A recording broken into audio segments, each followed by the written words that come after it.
अस्सलाम वालेकुम वरहमतुल्लाहि वबरकातुहू। पारा नंबर 30 और सूरह असर का बकिया हिस्सा आपकी खिदमत में लेके हाज़िर हूँ। उम्मीद करती हूँ कि आपको मेरी काविश पसंद आ रही होगी। अगर आपको मेरी वीडियोस पसंद हैं, मैंने पूरे 30 पारों का तर्जुमा तफसीर आपकी खिदमत में पेश कर दिया।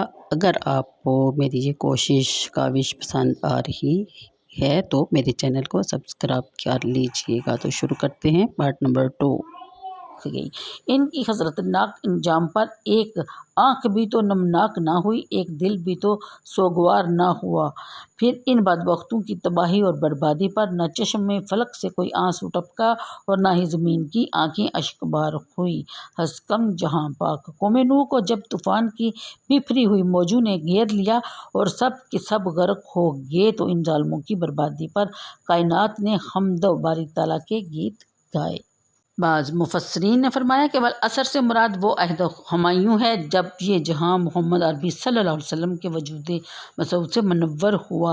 वैसे तो हर ज़माना में इस सूरत में बयान करदा मज़ामीन की हक़ानियत का गवाह है, लेकिन जैसी अटल और नाकाबिल तरदीद शहादत अहद मुस्तफ़वी ने दी है, इसकी कहीं नज़ीर नहीं मिल सकती। जिन लोगों ने दावत मुहम्मदी को कबूल ना किया, वो अपनी अमारतों, रस्तों और गुनागों दीगर खसूसियतों के बावजूद मिट गए, निस्तो नाबूद हो गए। इंसानियत ने इनको फरामोश कर दिया और जिनकी कुछ याद बाकी है, इनका नाम गाली के तौर पर ही इस्तेमाल किया जाता है। लेकिन जिन खुशनसीबों ने इस हादिये बरहक की दावत को कबूल कर लिया और इसकी गुलामी की शहादत से बहरा वर होने के बायस इन 4 खूबियों से अपनी ज़िंदगी का दामन भर लिया, वो इंसानियत की आबरू बन गए, चश्मे गीती का नूर, गुलशन हस्ती की बहार और फ़हरे रोज़गार बन गए। इनका नाम ज़बान पर आता है तो पाकबाजी और नफ़ारसानी की दुनिया में नूर फैल जाता है। इनके ज़िक्र से ताऊती ताकतों पर लर्ज़ा तारी हो जाता है। 1,24,000 कुदसियों का ये गिरोह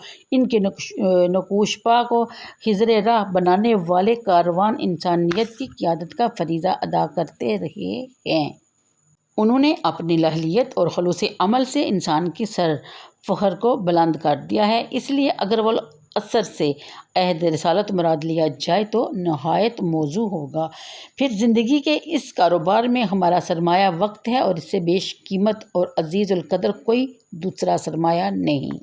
जो लोग इसको बेमकसद ज़ाया करते हैं, ऐशो इशरत में बर्बाद करते हैं, बाक़ियात और सालहात के बजाय ज़वाल पजीर और फ़ानी चीज़ों के हसूल में सरफ करते हैं और कारोबार और ज़िद से नफ़ा क्या हक़ हासिल करेंगे, उन्होंने तो अपनी पूंजी ही डुबो दी। इससे बड़ा खसारा और क्या हो सकता है कि नफ़ा के बजाय नुकसान उठाया और नकद वक़्त भी हाथ से खो बैठे।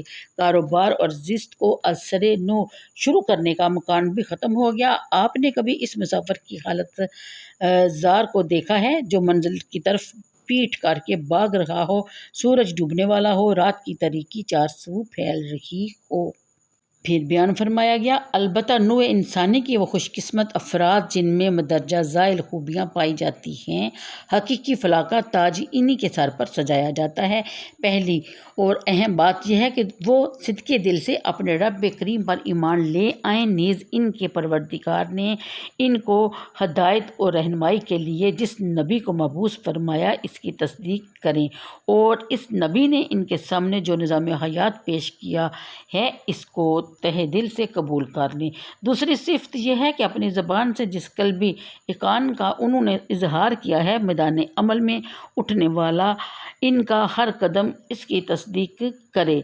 जहाँ तक इनकी इनफरादी कामयाबी का तल्लुक़ है, तो वो इन 2 सिफ़तों के पाए जाने से हासिल होगी। लेकिन से चिराग कौन कहेगा जो अपने माहौल की तारीकी को ना मिटा सके, और वो दरिया ही क्या हुआ जो सहरों और चटियल मैदानों को सैराब करके रश्क व फरदोस ना बना दे। इसलिए फरमाया, तीसरी खूबी ये है कि वो अपने हल्का असर में हक़ की पजीराई और इसकी बालादस्ती कायम करने के लिए भरपूर कोशिश करता है, और ये कोशिश इस वक्त तक बावर नहीं हो सकती जब तक ये खुद इसकी मेहनत से हक़ को कबूल करने वाले इस राह की सोबतों को जवानमर्दी से बर्दाश्त करने का हौसला पैदा ना कर लें। ये इसी वक्त मुमकिन है जब वो एक दूसरे को सब्र और इस्तिकामत का दर्स देते हैं और मसाइब-ओ-आलाम में खुद इस्तिकामत का मुज़ाहरा करके दूसरों के लिए दिलकश नमूना पेश करते हैं।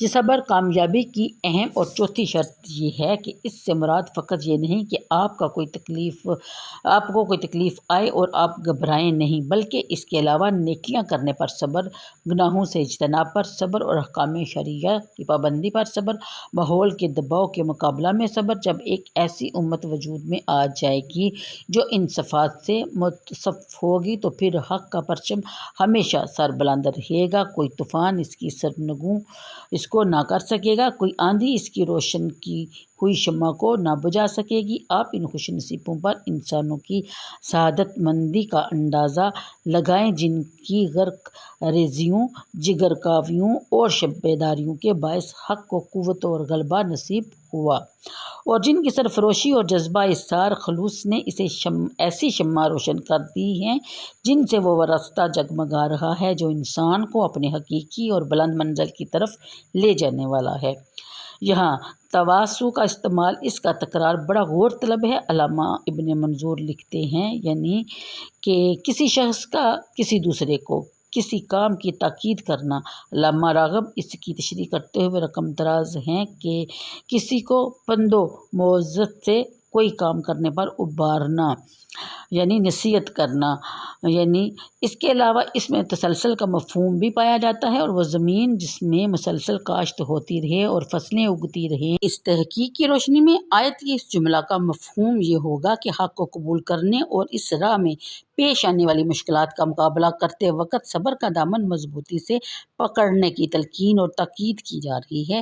ان کے آباء و اجداد نے ان کو ان امور کے بارے میں جو وصیت کی ہے وہ اپنی آنے والی نسلوں کو اس کی وصیت کرتے رہے، کیونکہ حق کو قبول کرنا اور اس راہ میں صبر اور استقامت کا مظاہرہ کرنا دونوں باتیں نہایت اہم ہیں۔ اس کے ساتھ ہی اجازت چاہتی ہوں۔ اللہ حافظ۔